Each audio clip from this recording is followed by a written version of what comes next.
Hello students, today we are going to start complex number. As the name, this is not that much complex. This is the simplest topic that we are going to study. In first lecture, we'll know what is this complex number, why this complex number has arrived, and what are the terminology we are going to use for complex number. This is a new mathematics, new discipline of mathematics. So first we have to understand the basic of this complex number. Then we can go ahead with the questions and the properties of complex number. So let's start with the basic properties of complex number and terminology of complex number. Hi student, today we are starting modulus of complex number. In modulus of complex number,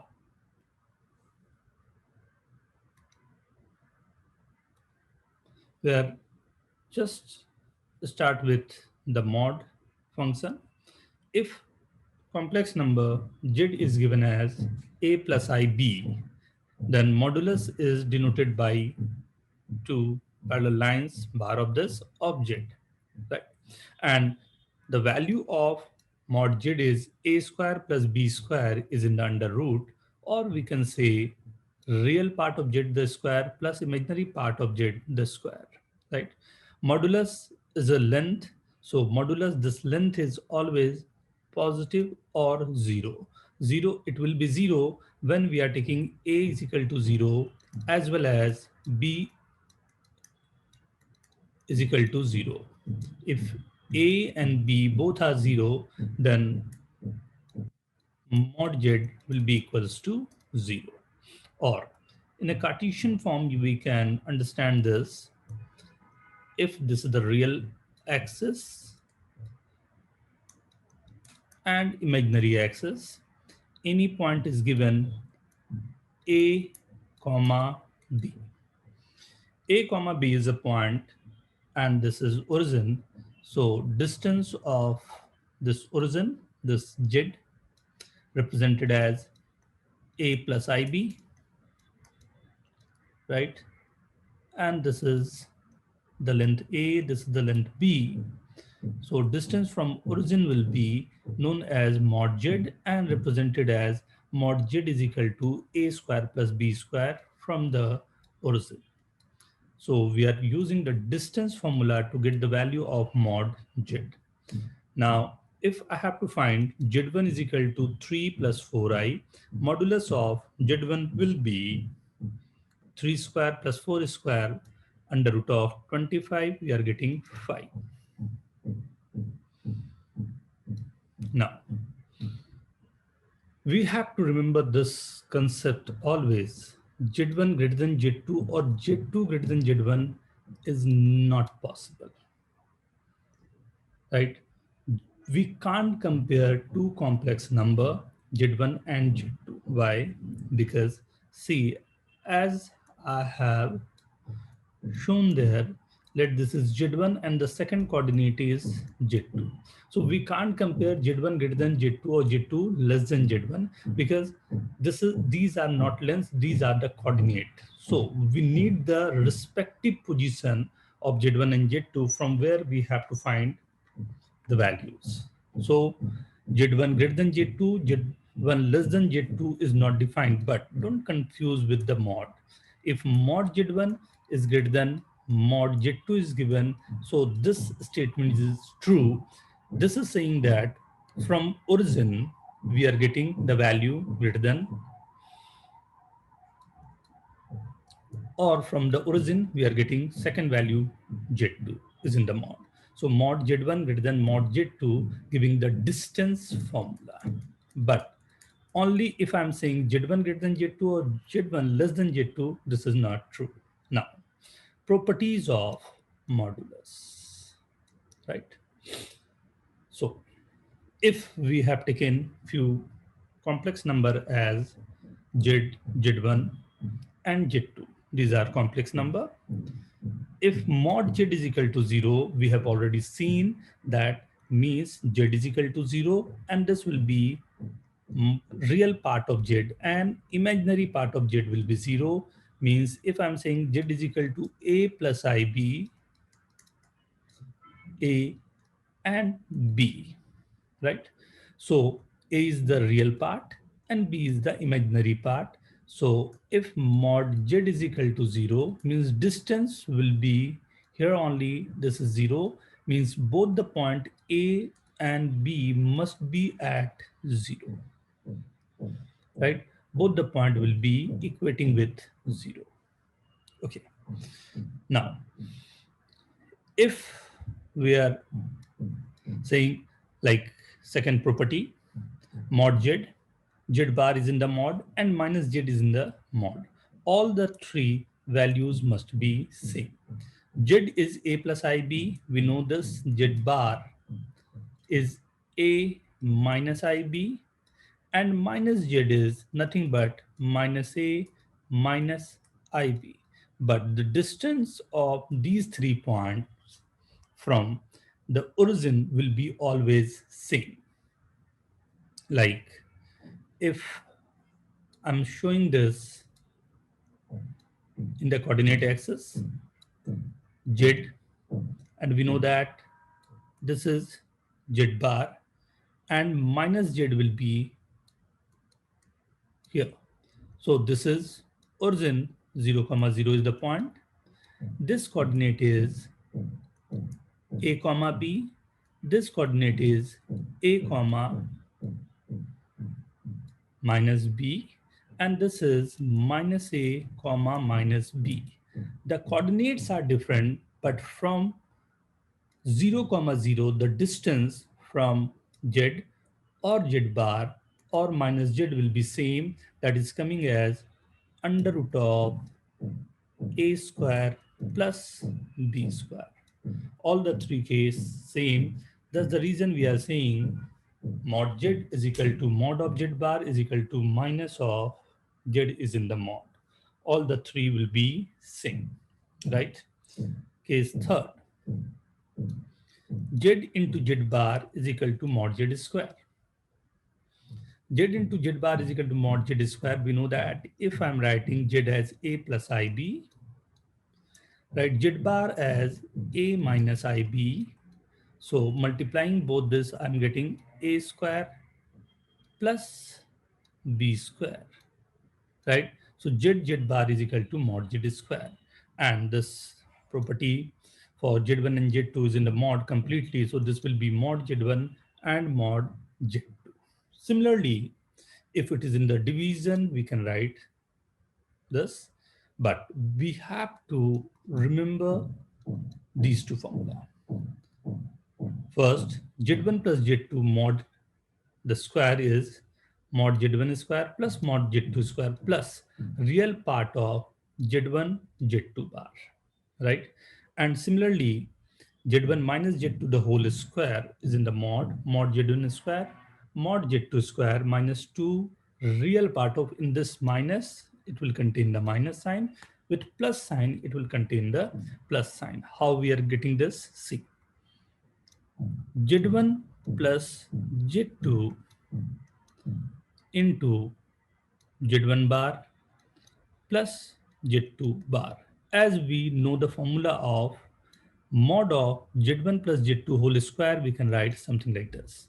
Now, multiplying these two, first I'm getting Z1 bar plus multiplying Z2 Z2 bar plus Z1 Z2 bar plus Z1 bar Z2, right?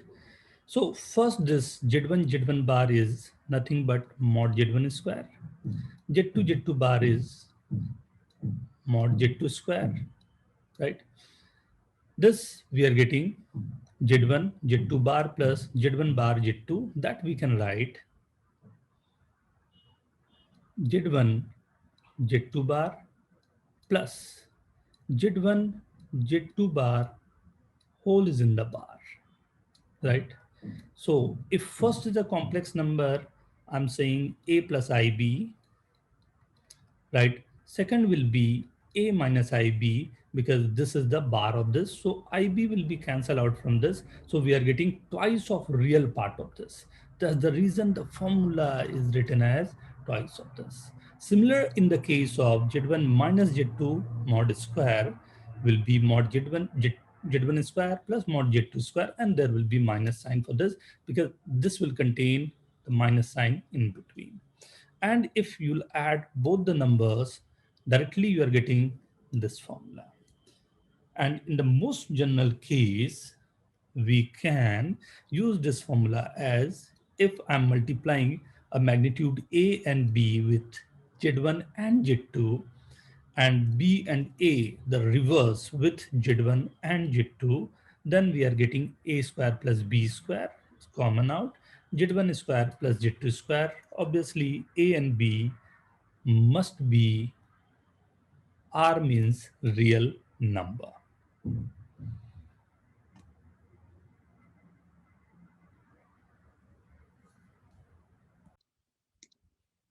Square root of complex number.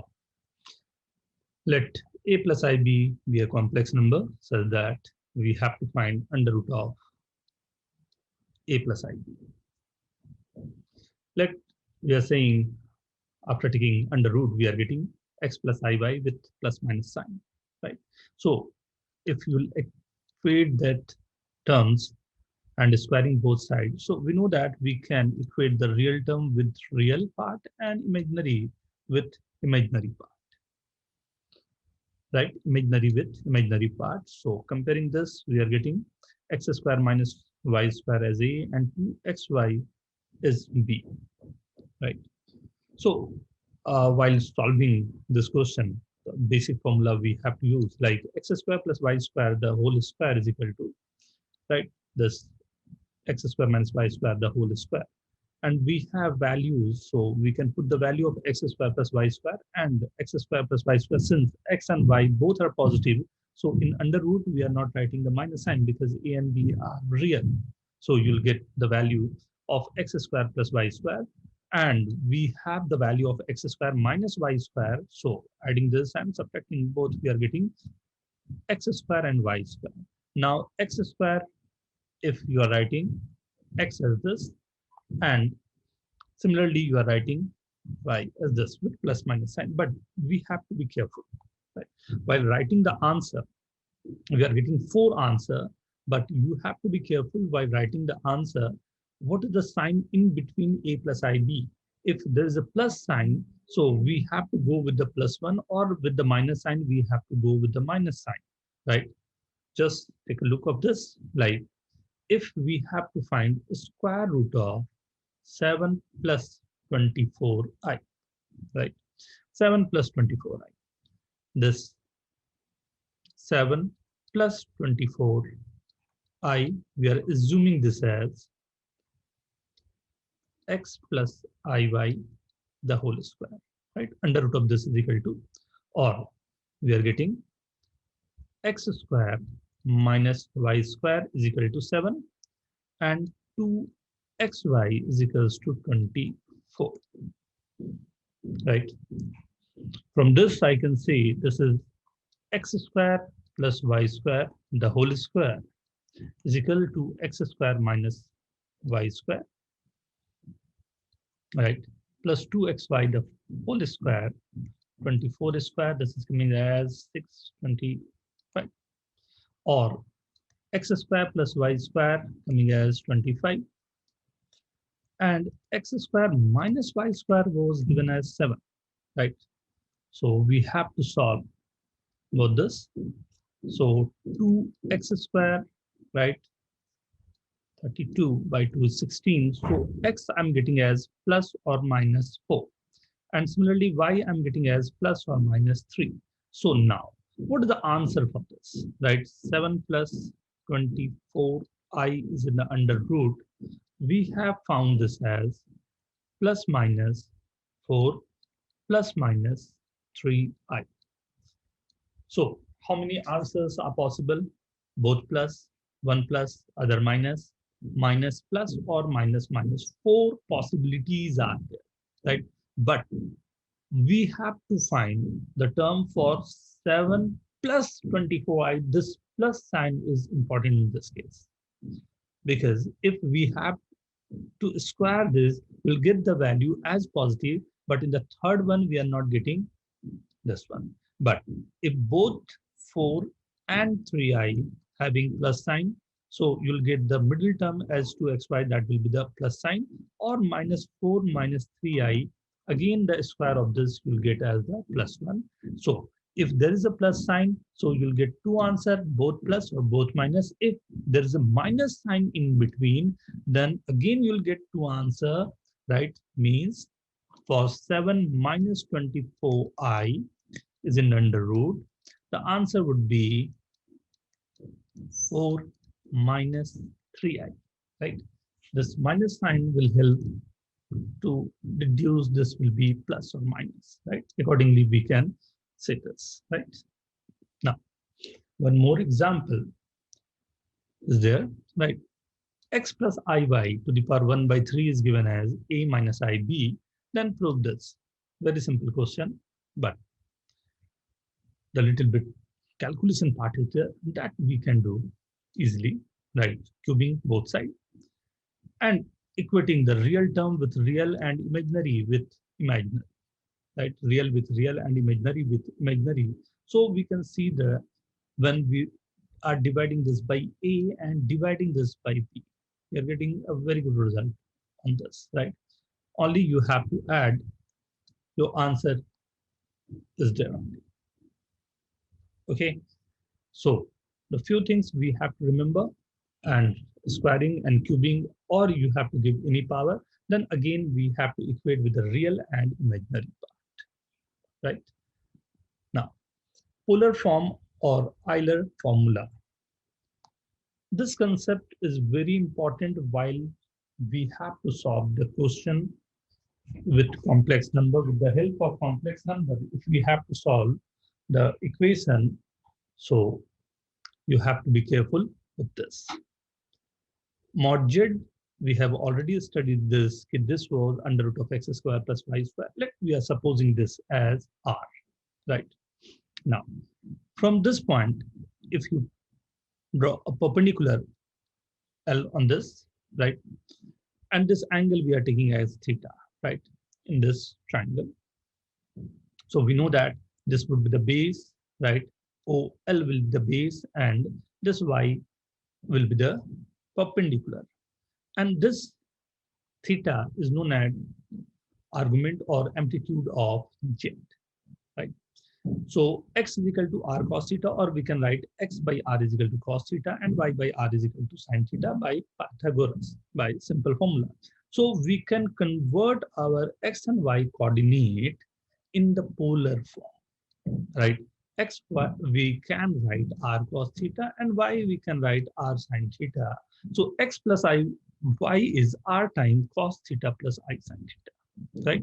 Cos theta plus I sin theta, right? Euler has given a very good formula for this. So he used to write this as cis of theta, cos theta plus I sin theta, or this also we can write as e to the power I theta.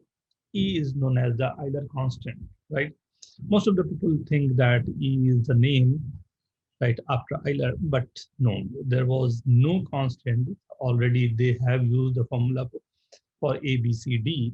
So he used the constant as E, because that thing why I'm saying, because if Euler want to give the formulas for his name, so he has discovered or he has invented lot many formula that's not possible to write down everywhere E, right? So now cos theta plus I sin theta is cis of theta, and if it's in the fourth quadrant, right? It was in the first quadrant. If I'm saying it's in the fourth quadrant, so this will be minus theta, right? So minus theta will be the fourth quadrant, and we know that cos of minus theta is cos theta only, but sine of minus theta is minus sine theta. So minus theta of this will be cos theta minus I sine theta, or we can write this as cos theta minus I sine theta.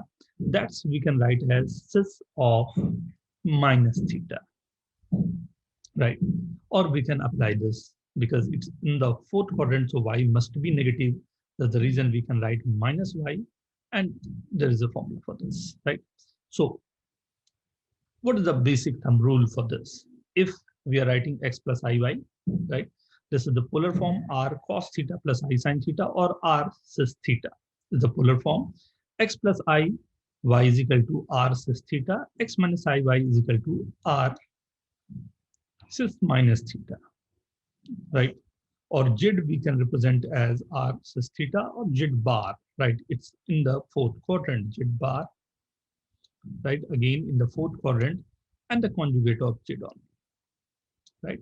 So already we have seen this, or if we join this, if this angle is theta, this angle will be again theta, because the magnitude wise this is mod z, this is mod z, and the coordinate will be same for both this.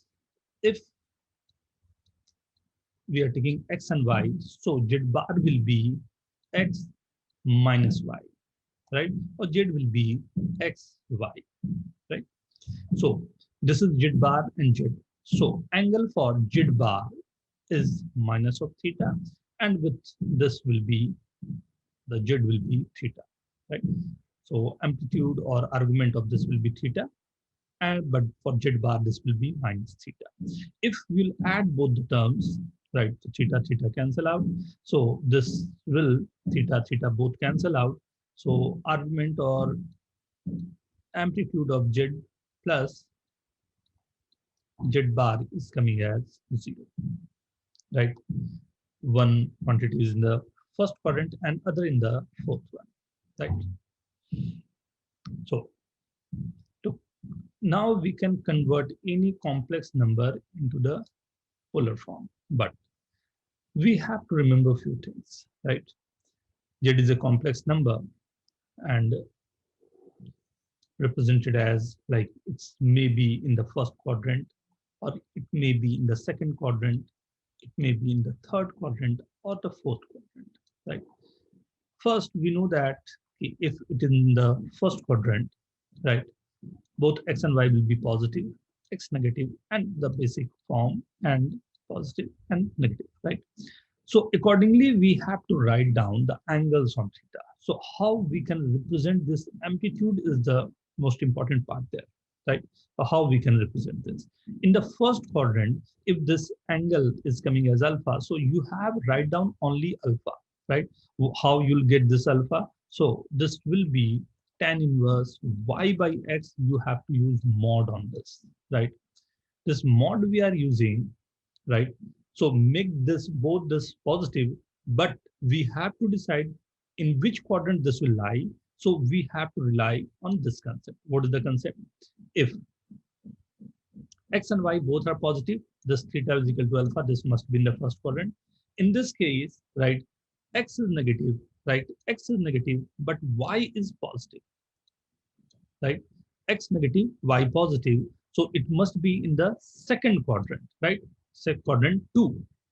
And alpha is the measurement of the angle. So this angle theta, we will write as pi minus alpha. This is pi, and the same magnitude is there alpha. So we have, in the second quadrant, we have to write pi minus alpha, right? And in the fourth quadrant, already seen that this will be minus alpha, right? Going down there. And in the third quadrant, right, this will be minus pi plus alpha, or with convenience, you can write alpha minus pi, right? So all this only you have to write alpha in this, pi minus alpha in this quadrant, minus pi plus alpha, and this quadrant minus alpha. Because the rotation, this is going clockwise and this is going anti-clockwise, right? So with the example also, we can understand exactly how we can solve this, right? Theta and alpha we have to write down. For express -1 minus I in polar form. So Z complex number is -1 minus I, x plus iy, right? So first thing we have to write down this mod Z. Mod Z is under root of x square plus I y square, that will be root 2, right? So applying this root 2 and angle we required. So alpha is tan inverse mod of y by x. Both will be minus minus and modulus is there. So this will be plus. So tan inverse 1, right? When this tan will be 1, so that will be angle pi by 4. But look into this. Both x and y, both are negative. So it is in the third quadrant. And we know that in third quadrant, if we have to find this, in the third quadrant, this will be minus pi plus alpha. And alpha we have found as pi by 4. So this will be minus 3 pi by 4, right? So modulus and amplitude in the form of r cis theta. So we can represent as this is root 2 cis pi by 4, and in the form of E, this will be 3 pi by 4 with minus sign, right? Either we can write in this form, Cartesian form, or this form, polar form, or this form with the formula of Euler, right? In next class, we'll go with the Euler formula and we'll solve more and more question on this. So let's enjoy there.